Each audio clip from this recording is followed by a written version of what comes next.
நான் doctor GR. Rabindranath, பொதுச் செயலாளர், அனைத்து இந்திய முற்போக்கு பேரவை மற்றும் சமூக சமத்துவத்திற்கான டாக்டர் சங்கம். Doctor A R. சாந்தி, அகில இந்திய செயலாளர், இந்திய மாதர் தேசிய சம்மேளனம். செந்தில் ராஜா, மகதி என்ற அமைப்புடைய தலைவர். மகதி என்ற திட்டத்தை, மக்கள் கண்காணிப்பு திட்டம் என்ற திட்டத்தை உருவாக்கி இருக்கக்கூடியவர். மகதி என்று சொல்லக்கூடிய செயலியை உருவாக்கி மக்களுக்கு சேவை செய்கின்ற நோக்கத்தோடு செயல்படக்கூடியவர். இன்றைக்கு இந்த ஊடகவியலாளர் சந்திப்பை ஏற்பாடு செய்த மிக முக்கியமான காரணம், செந்தில் ராஜா அவர்கள் தன்னுடைய சொந்த பணியை ராஜினாமா செய்துவிட்டு மக்களுக்கு சேவை செய்ய வேண்டும் என்ற நோக்கத்தோடு செயல்பட்டு கொண்டிருக்கின்றார். மிக முக்கியமாக தமிழ்நாட்டில் மக்களுக்கு அடிப்படை தேவைகள் என்கிற பொழுது மின்சாரம், குடிநீர், கழிவு நீர் அகற்றுதல், அதே போல பல்வேறு பிரச்சனைகள், இது போன்று பல்வேறு பிரச்சனைகள், சாலை போக்குவரத்து, இது போன்று பல்வேறு பிரச்சனைகள் இருக்கிறது. இதுல குறைபாடுகள் இருந்தா மக்கள் பொதுமக்கள் ஒவ்வொரு அலுவலகமாக சென்று மனுக்களை கொடுக்க வேண்டும். அதற்காக தேவையில்லாமல் அலைய வேண்டும். எனவே அப்படிப்பட்ட சூழல்ல பல நாட்கள் அவங்க லீவ் போடுற மாதிரி பிரச்சனை இருக்கும். அப்ப அந்த பிரச்சனையிலிருந்து மக்களுக்கு பெரிய அளவுக்கு ஒரு விடுதலை கிடைக்கக்கூடிய வகையில எந்த விதமான செலவும் இல்லாம தங்களுக்கு ஏற்படக்கூடிய பல்வேறு குறைபாடுகளை, அடிப்படை பிரச்சனை, அடிப்படை தேவையில் ஏற்படக்கூடிய பல்வேறு குறைபாடுகளை மாநகராட்சி, நகராட்சி, பேரூராட்சி, அதுபோல மாநில அரசு, ஒன்றிய அரசு அந்த கோரிக்கைகளை நிறைவேற்றக்கூடிய நிலை இருக்கின்ற போது ஒன்றிய அரசு, மாநில அரசு, உள்ளாட்சி அமைப்புகள் போன்ற பல்வேறு அமைப்புகளுக்கும் ஒரே ஒரு பட்டனை தட்டினா போதும், அந்த கம்ப்ளைண்ட் போயிட்டு அவங்களுக்கு ரீச் ஆயிடும். அப்போ உடனடியாக தொடர்புடைய அந்த அதிகாரிகள் அல்லது கவுன்சிலர் போன்றோர் அந்த பிரச்சனையில் தலையிட்டு உடனடியாக தீர்க்க முடியும்.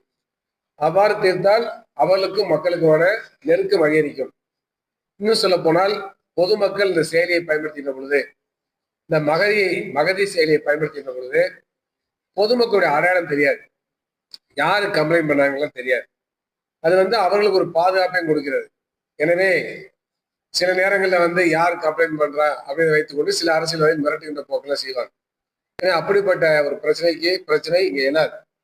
அப்ப யாரு கம்ப்ளைண்ட் பண்ணான்னு தெரியாது. அப்ப அந்த அடிப்படையில அவருடைய அடையாளம் தெரியாது. அடையாளம் தெரியாமலே தங்களுடைய குறைபாடுகளை தீர்த்து கொள்ள முடியும். எனவே அந்த அடிப்படையில் ஒரு சிறந்த செயலியை உருவாக்கி இருக்கின்றார்.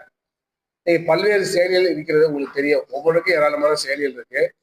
ஆனா அந்த செயலிகளை பயன்படுத்துறதுக்கு நாம் கட்டணம் செலுத்த வேண்டும். கட்டணம் செலுத்தாமல் இது போன்ற சேவைகளுக்கான செயலியை பயன்படுத்த முடியாது. அவ்வாறு இருக்கின்ற பொழுது முழுமையாக பொதுமக்கள் நலன் கருதி கட்டணம் ஏதுமின்றியே, கட்டணம் இல்லாமல் இலவசமாக மக்களுக்கு இந்த செயலியை அறிமுகப்படுத்தியிருக்கின்றார். இந்த செயலி தமிழ்நாட்டு மக்கள் மத்தியில் சென்றடைய வேண்டும். அதே போல தமிழ்நாடு அரசும் இந்த செயலியை ஊக்கப்படுத்த வேண்டும், இதை பிரபலப்படுத்த வேண்டும். இதற்குரிய விளம்பரத்தை அரசே செய்ய வேண்டும். பல்வேறு அரசியல் கட்சிகள் இப்படிப்பட்ட செயலி இருக்கிறதை தங்களுடைய தேர்தல் அறிக்கையின் மூலமாக வெளிப்படுத்த வேண்டும். எனவே அந்த நோக்கத்தோடு தான் இன்றைக்கு இந்த ஊடகவியலாளர் சந்திப்பை ஏற்பாடு செய்திருக்கின்றோம். அவர் எங்களுடைய அமைப்போடு சேர்ந்து அனைத்து இந்திய முற்போக்கு பேரோடு சேர்ந்து செயல்படக்கூடிய ஒரு ஆர்வலர். எனவே அந்த அடிப்படையில் தான் அனைத்து இந்திய முற்போக்கு பேரவையின் சார்பாக இந்த ஊடகவியலாளர் சந்திப்பை ஏற்பாடு செய்திருக்கின்றோம். இந்த செயலி மகதி என்று செயல்படக்கூடிய இந்த செயலி எவ்வாறு செயல்படுகிறது என்பதை பற்றி செந்தில் ராஜா அவர்களும் டாக்டர் சாந்தி அவர்களும் விளக்குவார்கள். எனவே இந்த செயலியை தமிழ்நாட்டு மக்களுக்கு அறிமுகப்படுத்துவதில் நாங்கள் பெருமை கொள்கின்றோம். இந்த செயலியை அனைத்து பொதுமக்களும் பயன்படுத்தி கொண்டு தங்களுடைய தேவைகளை பூர்த்தி செய்ய வேண்டுமாய் கேட்டுக்கொள்கின்றோம். அவர்களுக்கு மிகவும் பயனுள்ளதாக இந்த செயலி இருக்கும். எனவே அந்த அடிப்படையில் இந்த செயலியுடைய அறிமுகம் என்பது, இந்த செயலியுடைய வரவு என்பது வரவேற்கத்தக்க ஒன்று. தமிழ்நாட்டு மக்களுக்கு, தமிழ் கூறும் நல்லுலகிற்கு இந்த செயலி எதிர்காலத்தில் முழுமையான பயனை தரக்கூடியதாக அமையும் என்பதை நாங்கள் தெரிவித்துக் கொள்கிறோம். அது எங்க சொல்றதுன்னு நமக்கு தெரிய மாட்டேங்குது. அது போய் கொடுக்கறதுக்கு நமக்கு டைம் இருக்காது. அந்த ஆபீஸ்ல அந்த டைம்ல போய் கொடுக்கறது, வெயிட் பண்றது, அது நமக்கு ஒரு நாளே போகும். அது சரியா நடக்குதா நடக்கலையா அப்படிங்கிற ஃபாலோ அப்புக்கும் நமக்கு நிறைய பொதுமக்களா நிறைய லீவ் போடுற மாதிரி அதுவே ஒரு டென்ஷனான ஒரு விஷயமா இருக்கும். இங்க போனா அங்க போங்க வாங்க, அந்த ஆபீஸ் போங்க, ஆபீஸ்குள்ளாரே மேல மாடி 2வது மாடி என்று பிராக்டிக்கலா நமக்கே நிறைய அனுபவங்கள் இருக்கு. இந்த மாதிரி ஒரு இது கனெக்ட் பண்ணும் பொழுது எளிதாக இருக்கு. ஸ்மார்ட் போன் இல்லாதவங்களுக்கு செயலி மூலமா பண்ணலாம், இல்ல ரேஷன் கார்டு மூலமா பண்ணலாம், படிக்காதவங்களையும் பண்ணலாம். அது பிக்டோரியலா இருக்கிறதுனால அது அப்படியே ஈஸியா தொட்டுட்டே போற மாதிரி இருக்கிறதுனால இது எளிமையான ஒரு விஷயமா இருக்கு. ஒரே நிமிஷம் அந்த லைட் மட்டும் ஏன்னா விசிபிள் டேப் வந்து விசிபிள் இருக்கு. லைட் ஆஃப் பண்ணி ஓகே. ஸோ உங்களுக்கு இந்த ஆப் வந்துட்டு கொஞ்சம் விசிபிளா இருக்கு நினைக்கிறேன். If you want focus you can focus it. நான் முன்னாடியே சொன்ன மாதிரி குடித நீர், ரோடு, மின்சாரம், சாக்கடை, குப்பை, மருத்துவமனை, பள்ளிக்கூடம், பொதுக்கல்விக்கூடம், இதுல பேசிக் நீட்ஸ் இல்லாம தொகுதி சார்ந்த பிரச்சனைகள் ஏதாவது இருந்ததுன்னா அது மற்றவை அப்படிங்கிறத வந்து குறிச்சிக்கலாம். அதுல வந்து பாத்தீங்கன்னா மைக் பட்டன் இருக்கு. மைக் பட்டன் பிரஸ் பண்ணி நான் முன்னாடியே சொன்ன மாதிரி இந்த மைக் பட்டன் பிரஸ் பண்ணி அவங்க வந்துட்டு ப்ரிசைஸா வந்துட்டு சொல்லிக்கலாம். ஓகே. ஸோ இந்த சொன்ன எல்லாம் கிரீன் வந்துட்டு செஞ்சுட்டாங்கன்னா, இது ஆரஞ்சு வந்துட்டு செஞ்சுட்டு இருக்காங்கன்னா ரெட் வந்து செய்யல அப்படின்னா, ஸோ வந்துட்டு இந்த கம்ப்ளைண்ட் கொடுத்து இந்த ப்ரெஸ் பண்ற மாதிரி இருக்கும். ஒரு லைவ் டெமோன்றது this is not app it is. Okay. இந்த டேப்ல வந்துட்டு இது கேஸ் செட்டப் மாதிரி இருக்கும். மொபைல்லையும் அவங்க யூஸ் பண்ணிக்கலாம். உதாரணத்துக்கு ஒரு குப்பை வந்து அவங்க குப்பை கிளியரா ரெட் அம்ஜி ஒரு சிக்னல் குப்பை எடுக்கல அப்படின்னா அவர் வந்துட்டு சொல்றாரு, ஐயா விஜயநகரம் 3வது மீட்டர் ரோட்ல குப்பை எடுக்கலையா என்னன்னு கொஞ்சம் பாருங்க. அவ்வளவுதான்.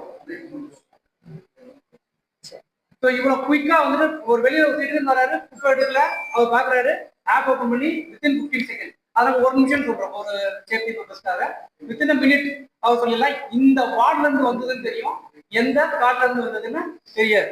ஸோ அதை தான் நாங்கள் இந்த புக்லெட் மூலமா நாங்கள் அச்சீவ் பண்றோம். நான் சொல்லும்போது அப்போ லைட் ஆஃப் ஆயிருந்தது. இந்த ஆப்ல இந்த புக்லெட் வந்துட்டு ஒரே மாதிரி இருக்கும் பார்த்துருக்கேன். ஓகேவா? ஸோ இந்த புக்லெட்டும் வந்துட்டு மக்கள் கையில கொடுத்துறோம். இதுதான் உங்களுக்கான ஜனநாயக உரிமைன்னு சொல்றோம். இந்த ஆப் வேணா ஹேக் பண்றாங்க அப்படின்னு எல்லாம் சொல்லலாம். பட் ஆனால் இந்த புக்லெட்டை மாற்ற முடியுமா? ஸோ இந்த புக்லெட்டை 3 மாசத்துக்கு ஒரு தடவை அவங்களோட பேசிக் நீட்ஸ்ல எப்படி சர்வீஸ் இருந்தது அப்படின்னா தே கேன் மார்க்கெட். சரிங்களா? ஐ திங்க் ஆப்போட விளக்கத்தை நான் வந்து சொல்லி முடிச்சிட்டேன். நன்றி. தேங்க்யூ. பிளே ஸ்டோர்ல வந்து ஃப்ரீயா இது வந்து 20ஆம் தேதியில இருந்து கிடைக்கும்.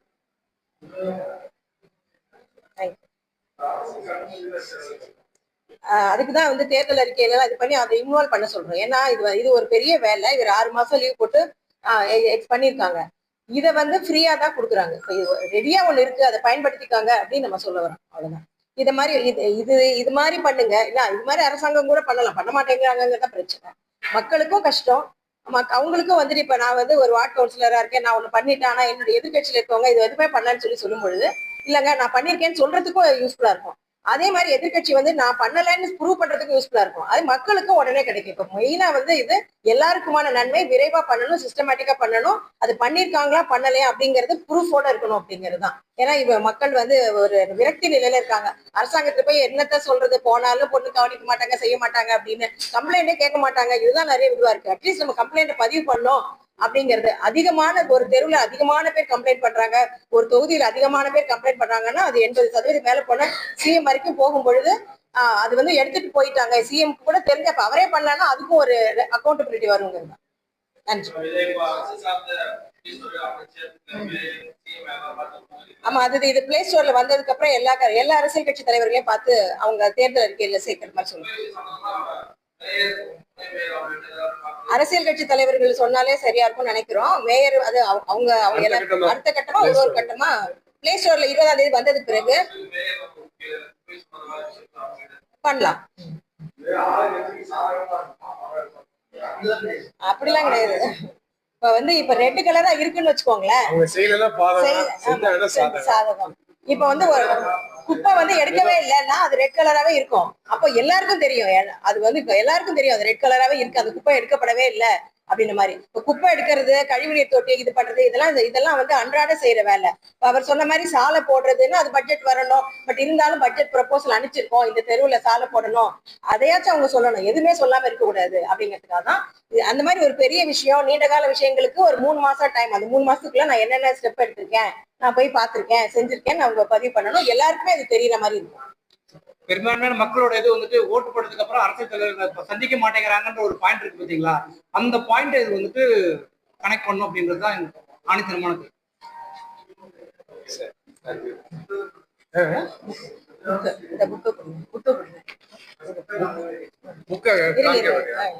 புக்கு காமிக்குவா, இதை காமிக்குவா? இந்தாங்க டக்குன்னு எடுத்துக்கோ. ஆமா, எடுத்துட்டு இன்னொரு புக்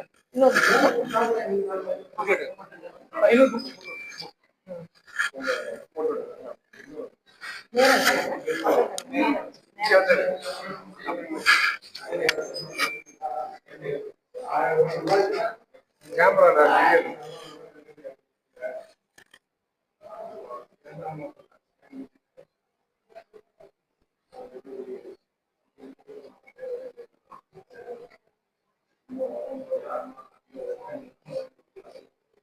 மொபைல் இருக்கு